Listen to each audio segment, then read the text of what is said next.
Ele que a cultura insistentemente, ano após ano, tenta nos fazer engolir.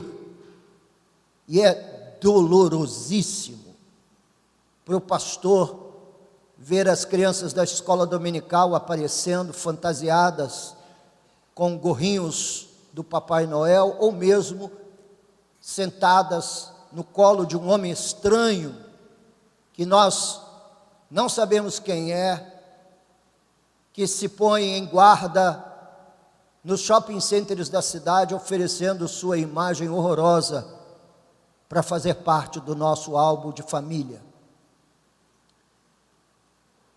Nessa manhã, tantos hinos que cantamos, fugimos esse ano de cantar os hinos tradicionais do Natal. Queríamos uma liturgia mais teológica, mais apelativa à reflexão de cada um de nós sobre o Natal. Ao longo desses 40 anos, quase 40 anos de ministração bíblica, trabalhando na pregação, no ensino da palavra de Deus, eu já recebi muitas alcunhas. Uma delas foi de destruidor do Natal, quando na verdade todo o meu esforço é a cristianização do Natal. É tornar esta comemoração tão importante para nós. Ela é tão importante que o calendário litúrgico cristão começa exatamente no Natal. Hoje nós começamos uma caminhada até a Páscoa. Iniciamos uma caminhada de reflexão que vai da manifestação de Cristo até a sua morte na cruz e ressurreição e eventual ascensão. Portanto, nós entramos numa fase da nossa fé em que muitos irmãos, como nós, no mundo inteiro, já estão fazendo a jornada reflexiva que vai da manjedoura ao túmulo vazio.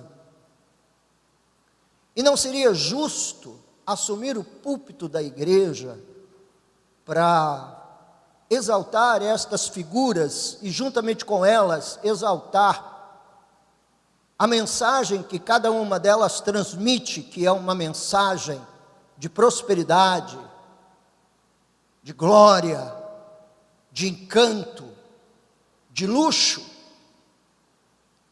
Mas a verdade é que a encarnação do Verbo e toda a história bíblica vai exaltar temas completamente contrários a estes.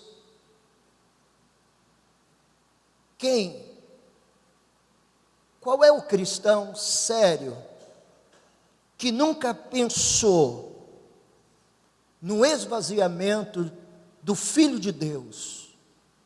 E juntamente com o esvaziamento do Filho de Deus, expresso numa palavra grega, que vocês já devem ter lido algumas vezes por aí, seja nos livros que leem, seja nos artigos que se debruçam via internet, que é a palavra kenosis. Kenosis fala desse descenso.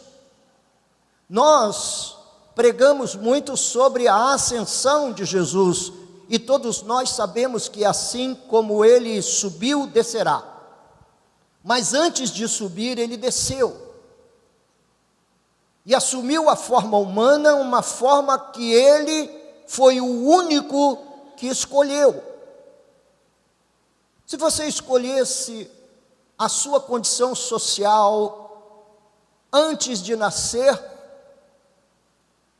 qual seria o seu endereço hoje?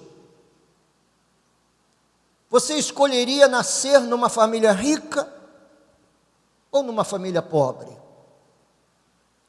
Você que poderia ter a chance de vir na pele de um grande líder, e de uma autoridade civil ou de uma autoridade política, você escolheria nascer num lar e numa família sem nenhuma expressão social? Você escolheria qual profissão? Sabe que nós, que deixamos de ser colônia não muito tempo e somos uma república há muito menos tempo ainda, nós ainda vivemos com a cabeça de colonizados. Queremos os cargos mais importantes, queremos nos sentar nas cadeiras presidenciais, e o pior é que há igrejas que endossam esse profundo desejo da gente. E ele, que tinha toda a possibilidade de escolha, ele foi escolher ser um operário da construção. É porque a palavra carpinteiro que aparece nas Escrituras, ela é muito mais ampla do que somente mexer com madeira, significa mexer com construção civil, e chegaria muito bem perto de um pedreiro que tem as mais diferentes habilidades, que tem não somente a habilidade de mexer com pedra, com argamassa, mas também tem a habilidade de mexer com madeira, com palha, com todos os materiais de construção civil. E ele escolhe esse tipo de profissão. Talvez a menos remunerada dos seus dias, só perdendo mesmo para o pastor de aluguel, porque esses eram os mais desprezados de todos os profissionais numa escala de importância profissional em Israel. O pastor de ovelhas estava em último lugar. E aí, nós começamos a ler a história do Natal e começamos a ficar altamente impactados com a história do Natal, porque Deus, no dia em que Jesus nasce, e a mensagem é comunicada aos pastores que estavam no campo, ele abre os céus e aparece uma miríade de anjos cantando: glória, glória a Deus nas maiores alturas e paz na terra aos homens a quem ele quer bem. Um espetáculo celestial, dado a poucos pastores, os mais rejeitados, os esquecidos. Se você fosse preparar uma cantata, um grande musical, qual seria a sua preferência? Reunir alguns poucos sem teto, sem terra, sem casa, sem família, trabalhadores forçados a dormir no relento? Ou você congregaria o maior número de pessoas perfumadas e bem arrumadas para reunirem-se num grande estádio para poderem ver o seu espetáculo? Pois o Deus Todo-Poderoso, na noite de Natal, abre os céus. E os anjos cantam diante de pastores. Sabe que sempre que eu quero entender melhor a postura pastoral, eu vou ler essa passagem. Como Deus ama, talvez esse trabalho, que é um trabalho tão mal entendido, compreendido, um trabalho que ninguém quer. E nesse processo de esvaziamento, Deus faz a preferência pelo que nada é, pelo mais humilde, pela maior humilhação. E seu filho toma forma humana, numa família de Nazaré, uma virgem de Nazaré. E buscando na história bíblica do Natal, por que Jesus escolheu? Porque ele poderia fazer o que quisesse, ele poderia vir na pele de um monarca, ele poderia vir na pele de um grande general, ele poderia vir na pele de um grande sumo sacerdote. Mas ele escolheu nascer, ser rejeitado desde o início, ao ponto de não haver lugar para uma mulher grávida numa estalagem. Nós podemos ser os mais rudes seres humanos, mas se uma mulher, na noite do seu parto, entrasse num hotel e eu estivesse no lobby, no hall do hotel, e ouvisse o atendente dizer: não há lugar para vocês na hospedaria, eu cederia o meu quarto. Você também? Eu diria: não, essa senhora não pode ter o bebê dela aqui no meio da estalagem. Não, essa senhora não pode ter o bebê dela em nenhum outro lugar. Ela precisa de um mínimo de conforto para ter a sua criança. Por favor, leve-a para o meu quarto. Eu vou para o estábulo. Mas não, nem ele quis, e nem o pai interferiu nesse processo de rejeição, para que se cumprisse o que diz as Escrituras, que a luz veio ao mundo, mas os homens amaram mais as trevas do que a luz. Nós continuamos insistindo na ideia de um Natal baseado na cultura do hábito mitológico, fugindo da ideia bíblica, fugindo das mensagens subliminares que estão por trás das histórias contadas do Natal. Ele se esvazia, o Pai dá um espetáculo celestial aos pastores, aos desprezados, e ele voluntariamente escolhe uma imagem que nenhum de nós escolheríamos, porque segundo a profecia não havia nele aparência nem formosura. E tudo que nós queremos ser é mais bonitos, mais bem apresentáveis. A gente toma banho antes de vir para a igreja, espero eu. Joga um pouco do perfume que o nosso dinheiro pode comprar. Alguns compram do Boticário, outros da Natura, outros contém uma grama, e outros ainda num daqueles camelôs ali da antiga Praça Mauá, na Rua do Acre, que fica ali vendendo o aroma da macacada. Amados irmãos, todos nós queremos ser bonitos. Todos nós, até os carecas querem ser mais bonitos. Esticam o cabelo com gel, faz a barba, joga uma colônia.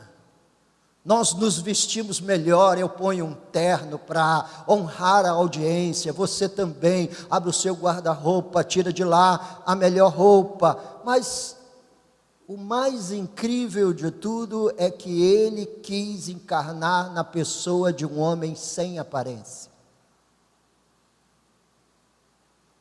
Será que isso não faz você refletir sobre essa cultura da imagem?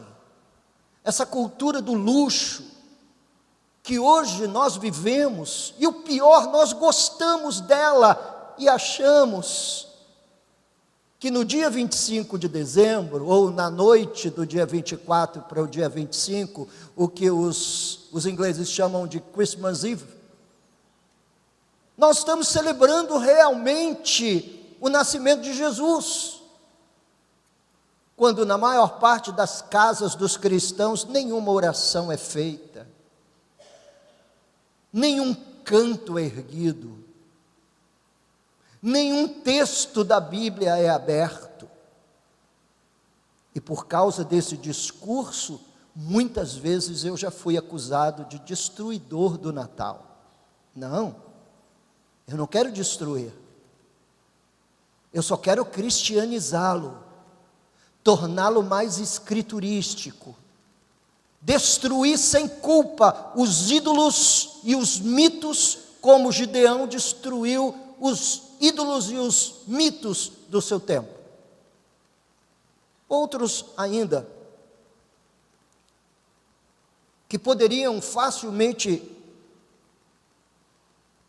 ter uma vida mais apresentável, mais impactante, insistem em tornar essa vida cada vez mais uma vida enfeitada, ao assumir sem culpa, sem medo e sem tristeza a sua condição simples. Quando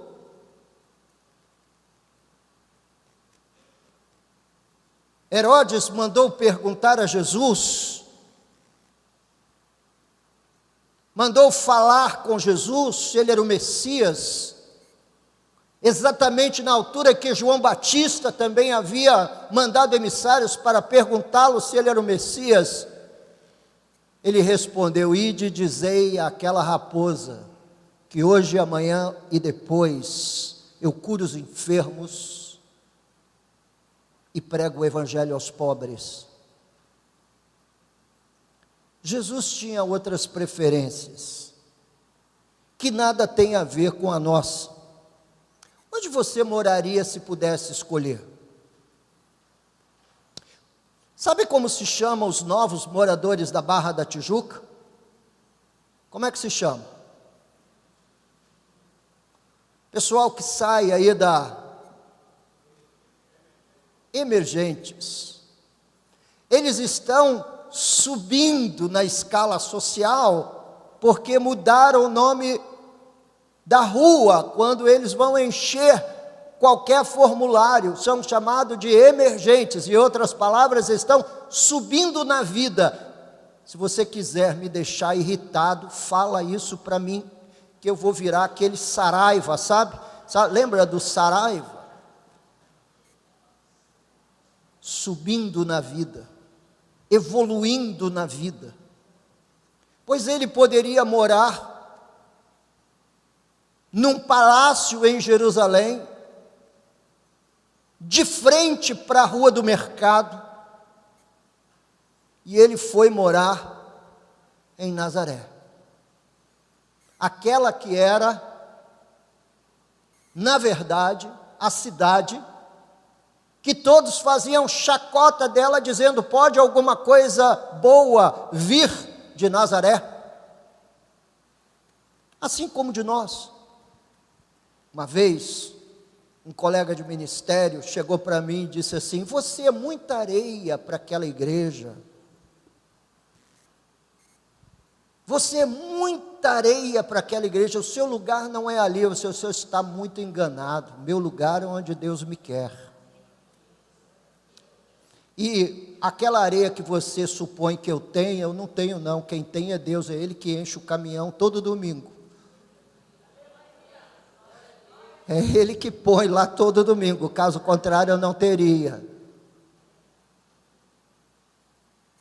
Se Jesus se encarnasse hoje, Ele seria morador da Baixada. E dentro da Baixada, Ele possivelmente nasceria dentro de uma favela dessa. E a gente diria: pode alguma coisa boa vir do lixão? Pode sim. Natal é refletir profundamente nessas preferências de Jesus. São mensagens subliminares que estão lá.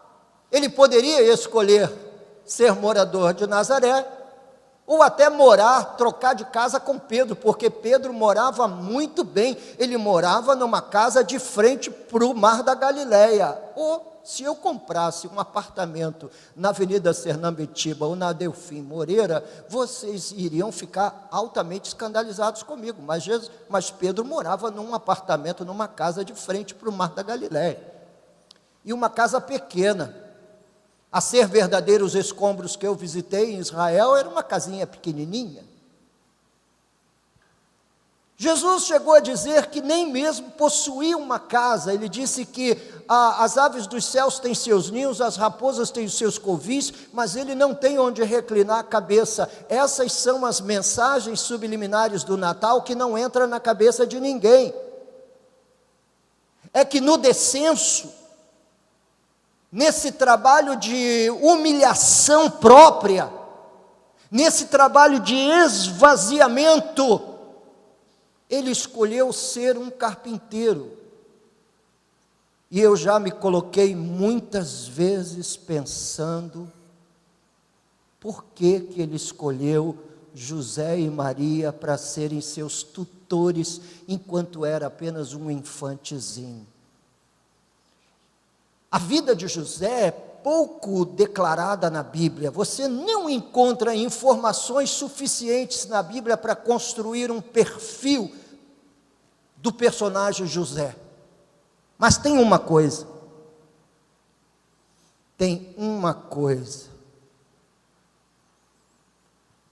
E deixa eu te perguntar, você que está acompanhado da sua esposa, está aí do seu lado, volta no tempo quando ela era uma mocinha que te conheceu. E se ela chega com a notícia para você que estava grávida do Espírito Santo, o que você diria para ela?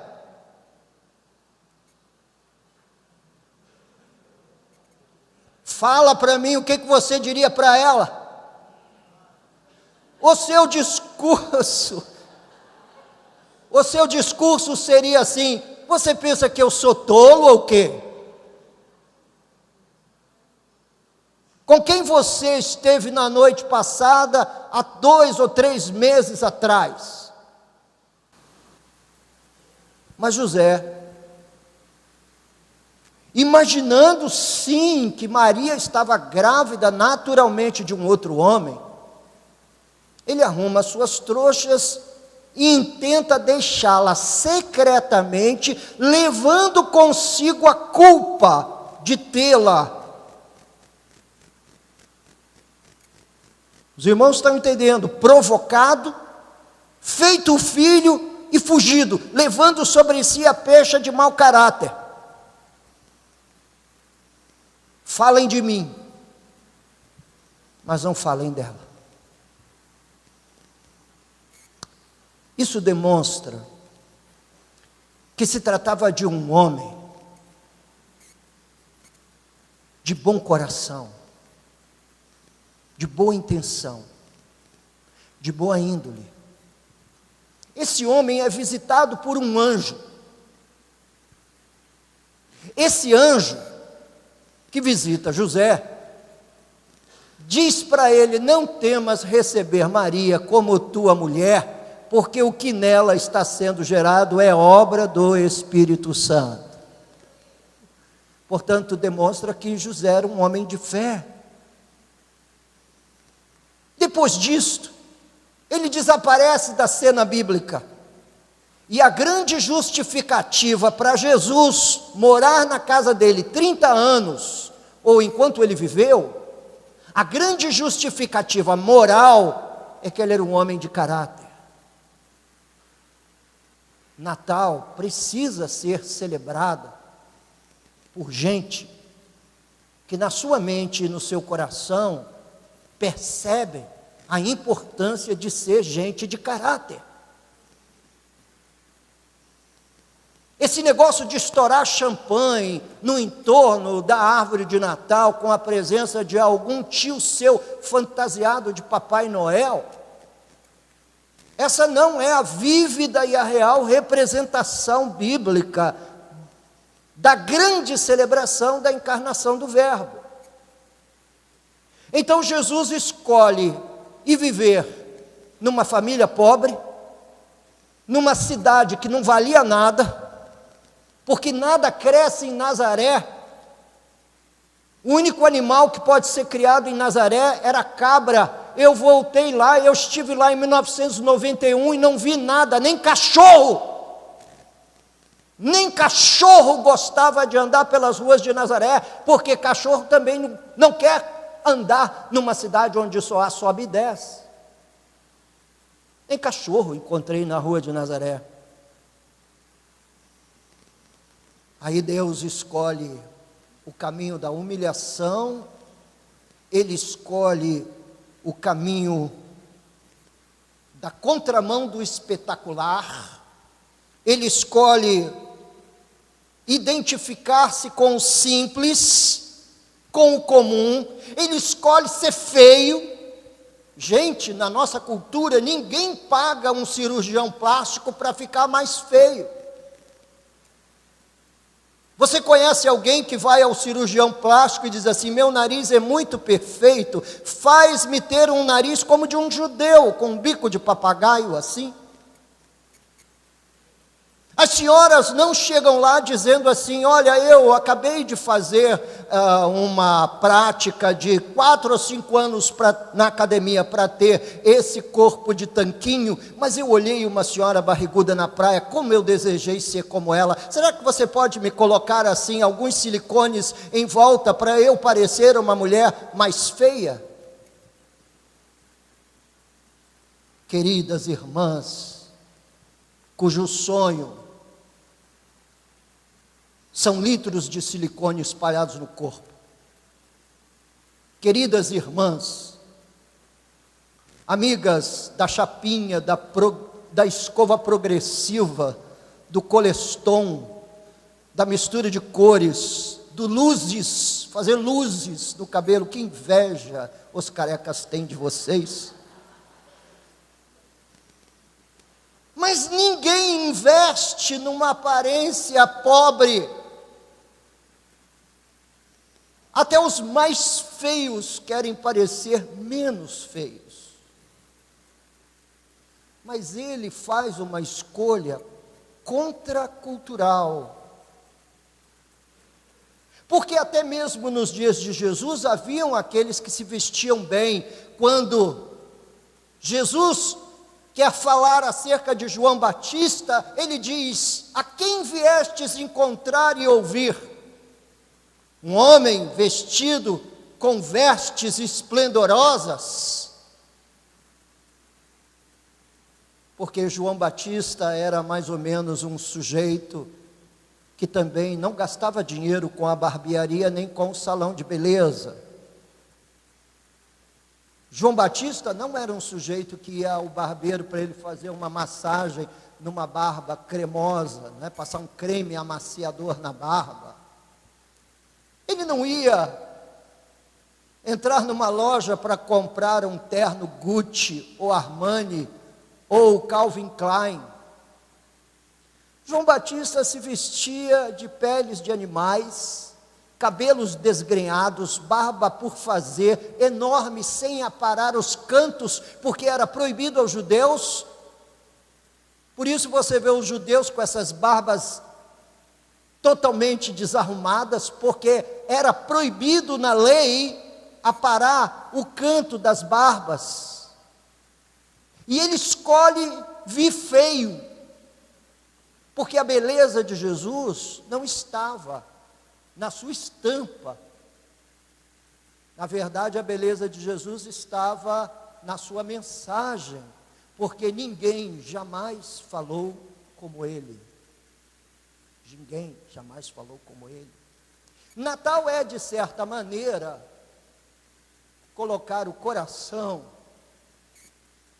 em linha com estas reflexões.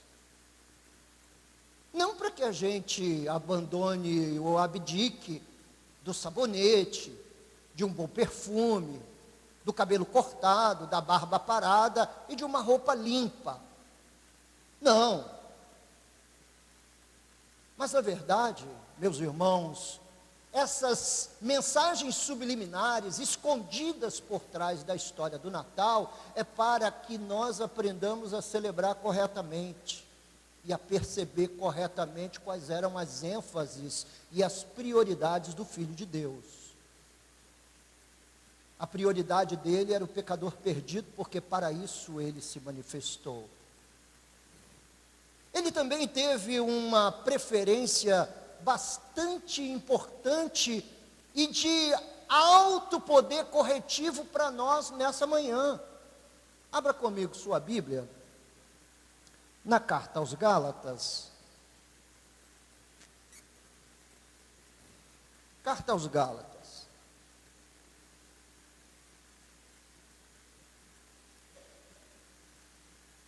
Gálatas, capítulo 4.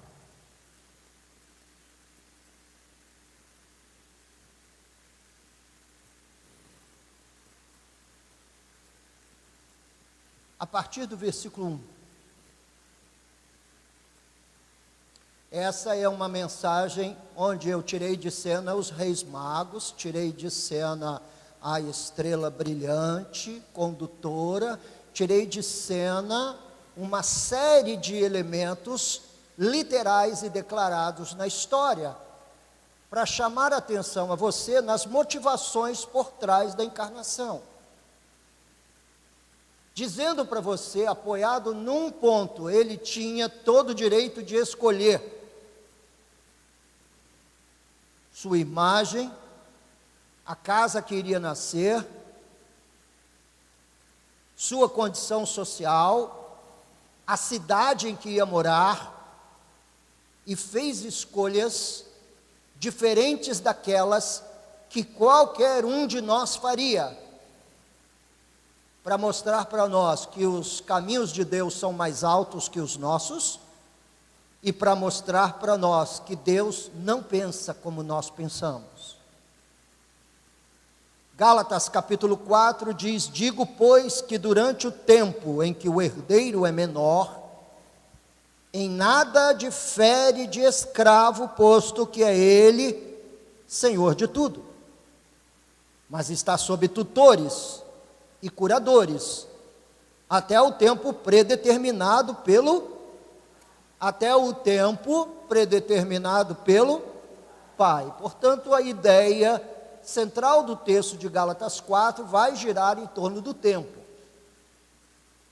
Assim também nós, quando éramos menores, estávamos servilmente sujeitos aos rudimentos do mundo. Nós éramos governados por aquilo que o mundo, meus irmãos, exalta, engrandece e estabelece.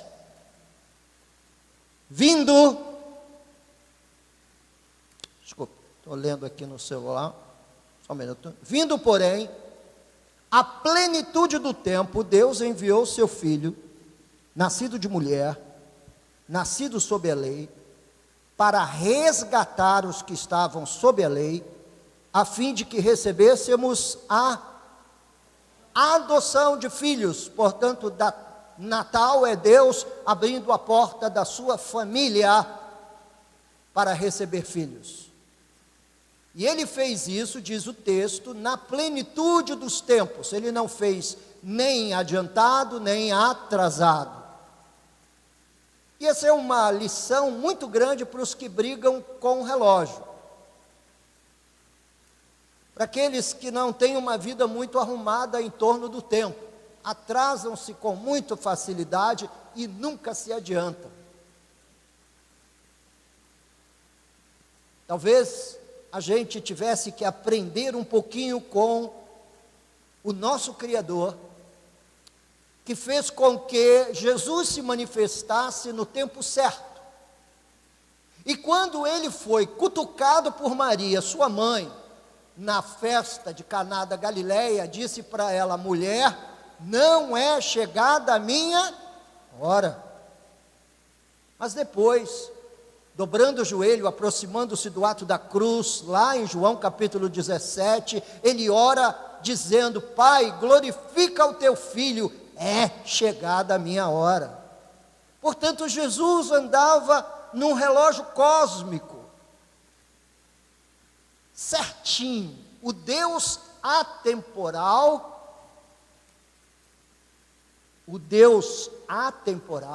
que existe fora do espaço-tempo. Isso, para os cientistas no ramo da física, é uma delícia você estudar a questão do espaço-tempo, pois ele vive fora do espaço-tempo, mas quando coloca o seu filho na realidade do tempo, ele faz com que seu filho ande pontualmente na hora certa.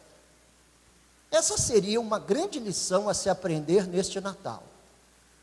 Que o culto tem hora de começar, que tem hora de terminar, e que pelo menos a gente, se vamos verdadeiramente, meus irmãos, passar do horário, que esse pecado seja só do pastor. Seja só o pecado do pastor. Por onde eu caminho nas escrituras, na história bíblica do Natal, eu vejo uma preferência pelo incomum, pelo simples, pelo sem aparência, pelo pobre, pelo desprezível. Jesus, portanto, era um homem sem rosto, porque não tinha aparência, sem sobrenome. Ele era um destes da Silva ou dos Santos qualquer. Era um homem sem tradição, porque nada de bom vinha da terra dele. Ele era um homem sem dinheiro, porque para pagar o imposto ele mandou Pedro pescar um peixe e lá da boca do peixe extrair o dinheiro para pagar o imposto por ele e pelo outro. Mas agora, caminhando para a conclusão e fazendo vocês refletirem melhor neste Natal, quais são as preferências daqueles que o seguem? Parece que nós não aprendemos nada com Jesus. A nossa preferência é pela boa aparência, pelo bom endereço. Com quem eu converso hoje, o sonho. Havia um sonho quando eu era garoto, que era morar fora de Caxias. Aí o cara se mudava para Vigário Geral, para ele era uma maravilha, porque ele havia atravessado o Rio Miriti e estava morando em Vigário Geral, era uma maravilha, não morava mais em Caxias.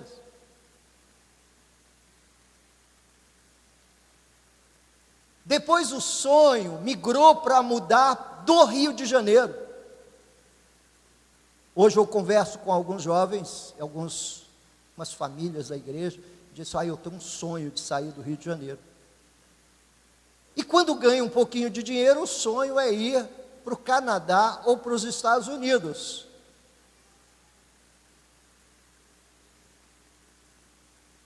Quer dizer, nossas preferências andam longe das preferências de Jesus. E eu não sei porquê, mas nós insistimos de, apoiado nas nossas preferências, celebrar o Natal.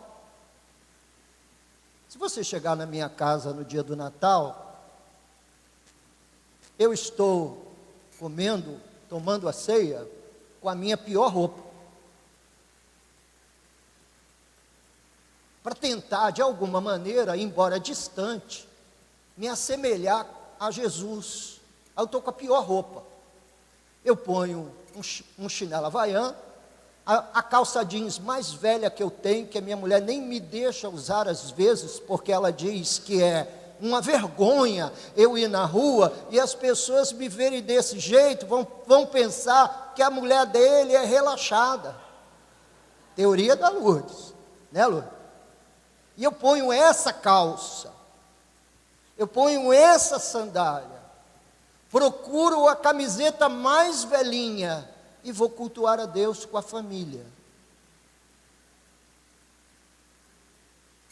Enquanto nós fazemos o contrário, a gente vai, faz uma conta, pega um cartão da Renner, porque o 13º já está comprometido, a gente pega o cartão da Renner, compra no cartão, e a família toda linda, cheirosa e bem vestida no Natal. Pastor, você é contra isso? Não, absolutamente. Você quer ouvir uma coisa? Você celebra o Natal como você quiser. Eu estou lhe falando quais são as reflexões que me importunam no Natal. Me importunam. Ele escolhe uma família muito simples, um pai operário, mas o que mais me choca, o que mais fala ao meu coração, de todas essas mensagens subliminares do Natal, das Escrituras, são as escolhas religiosas de Jesus. Você não achava mais coerente ele vir e tomar a forma de um sumo sacerdote? E não esperar até que o escritor aos Hebreus lhe desse a ele esse título, dizendo que ele é um sumo sacerdote da ordem de Melquisedeque, essa figura bíblica, que a Bíblia diz que é uma figura de história desconhecida, ninguém sabe o seu início ou o seu fim. Por que só o escritor aos Hebreus mais tarde escolheria dizer que ele é o sumo sacerdote dos bens inalienáveis, dos bens que você não pode colocar no prego, porque esses bens estão fora do seu poderio, são bens celestiais. Por isso ele diz a Pilatos, quando está prestes a ser julgado: o meu reino não é deste mundo. E não é mesmo. Ele abre para nós um caminho de contramão. E eu os exorto a andar na contramão deste mundo. O Natal de Jesus Cristo foi apoiado nessas escolhas. Ele não encarna na figura de um fariseu ortodoxo. Ele não encarna nem mesmo na figura de um profeta como João Batista, muito embora fosse confundido com um dos grandes profetas. Faz escolhas tremendas para tomar a forma humana. E qual o propósito disso? Primeiro, o pastor Henrique pregou aqui na quarta-feira passada, falando dele, leu o texto lá de Mateus, falando de que ele se manifestou para salvar os homens dos seus pecados. Fato. Mas como se agradece pelo perdão dos pecados?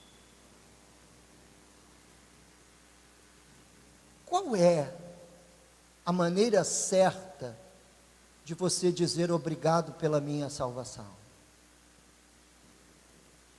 Qual é a maneira certa de você perceber que Ele é o Salvador? Pois, amados irmãos na fé, Ele se manifestou para salvar os pecadores. E aí vem o apóstolo Paulo, texto que ele também leu, do qual eu sou o principal. E eu vou brigar com o apóstolo Paulo essa manhã e vou dizer: não foi você não, Paulo, foi eu. Você que me ouve vai brigar comigo e vai dizer: não foi com você não, pastor, o senhor não conhece a minha vida de pecador, o pior pecador foi eu. Pois é, então nesse conjunto, todos os filhos de Deus sentem-se indignos por conta do pecado. O Natal é Deus cobrindo a nossa indignidade com a sua dignidade. O Natal é Deus cobrindo a nossa injustiça com a sua justiça. O Natal é Deus abrindo a porta para moradores de rua perigosos. e dizendo: entre, tome um banho e fique à vontade. O Natal, diz o apóstolo Paulo a Timóteo, que só há um mediador entre Deus e os homens, Cristo Jesus, homem. Ele vai dizer, é a figura humana de Cristo Jesus, que é a chave da mediação. Portanto, se eu hoje falo com o Pai Celestial, é porque Ele se manifestou para fazer essa mediação, para me cobrir de dignidade e justiça, para poder falar com o Deus Todo-Poderoso. Natal é isso. Natal é Deus reconciliando o mundo consigo mesmo. Abra a sua Bíblia, a segunda carta aos Coríntios. Segunda carta aos Coríntios, capítulo 5.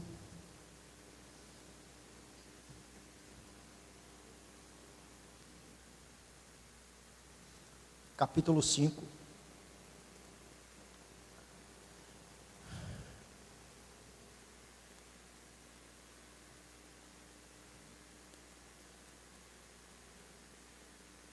A partir do versículo 11. E assim, conhecendo o temor do Senhor, persuadimos os homens e somos cabalmente conhecidos por Deus, e espero que também a vossa consciência nos reconheça. Não nos recomendamos novamente a vós outros, pelo contrário, damos-vos ensejo de vos gloriardes por nossa causa, para que tenhais o que responder aos que se gloriam na aparência e não no coração. Porque se enlouquecemos é para Deus, e se conservamos o juízo é para vós outros, pois o amor de Cristo nos constrange, julgando nós isto: um morreu por todos, logo todos morreram. E ele morreu por todos, para que os que vivem não vivam mais para si mesmos. Por isso você tem que morrer e nascer de novo. Você não pode viver para si mesmo sendo um cristão, mas para aquele que por eles morreu e ressuscitou. Assim que nós, daqui por diante, a ninguém conhecendo segundo a carne, e se antes conhecemos Cristo segundo a carne, já agora não conhecemos mais deste modo. E assim, se alguém está em Cristo, é nova criatura, as coisas antigas já passaram e eis que se fizeram novas. Ora, tudo provém de Deus, que nos reconciliou por meio de Cristo, e nos deu o quê? O ministério da beligerância, da briga, da confusão. Foi isso que você está lendo aqui? Portanto, Natal é não somente celebrar a sua reconciliação com o Pai, posto que éramos inimigos de Deus, e em Cristo Ele fez a paz, mas a todos a quem Ele salvou, Ele deu o ministério da reconciliação. Então você que é brigão, Deus não te deu o ministério da confusão, e toda vez que começar a se armar um barraco lá na sua casa, lembre, ei, Deus não nos deu o ministério da confusão, mas da reconciliação. E como é bom o Natal na agenda do pregador, é uma delícia, porque ele pode abordar os mais diferentes temas relacionados com a encarnação de Jesus. Ele pode abordar e seguir pelo caminho da doutrina da salvação, ele pode abordar também o caminho da reconciliação, especialmente em tempos tão beligerantes quanto os nossos. onde os crentes brigam porque um é arminiano e o outro é calvinista, onde os calvinistas brigam entre si porque existem os ultracalvinistas e os neocalvinistas, onde os crentes estão divididos entre amilenistas, pré-milenistas e pós-milenistas, onde eles também estão divididos entre o pré-milenismo tribulacionista, mesotribulacionista e pós-tribulacionista, e vai por aí afora. Então, que raio de Natal a gente celebra, povo de Deus? Que raio de festa é essa que na noite do dia 24 para o dia 25, a gente se senta ao redor da mesa com um coração terrivelmente magoado, ferido? Isso não é Natal. Meus pais são pessoas muito difíceis. É difícil até para amar. Tal a dificuldade de lidar com aqueles seres humanos tão afetados pelo pecado no campo das relações humanas. Mas eu os amo. Eu os amo. E existe certo tipo de amor que a gente tem que sustentar a força do mandamento. Não é a força do sentimento ou da emoção, mas a força do mandamento de Deus. Você pensa que eu nunca quis ser como um desses árbitros de futebol, de andar no bolso com um cartão amarelo e outro vermelho?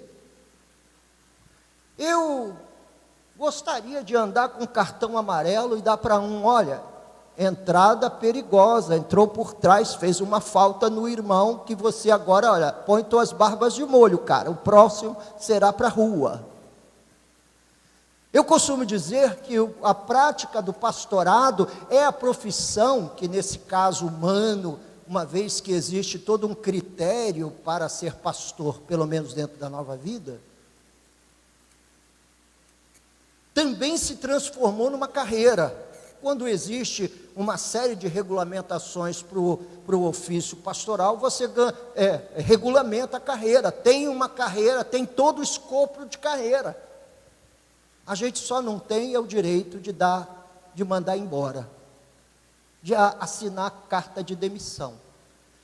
Às vezes eu tinha vontade de ter aqui na igreja uma carta de demissão, porque a Bíblia manda todo o processo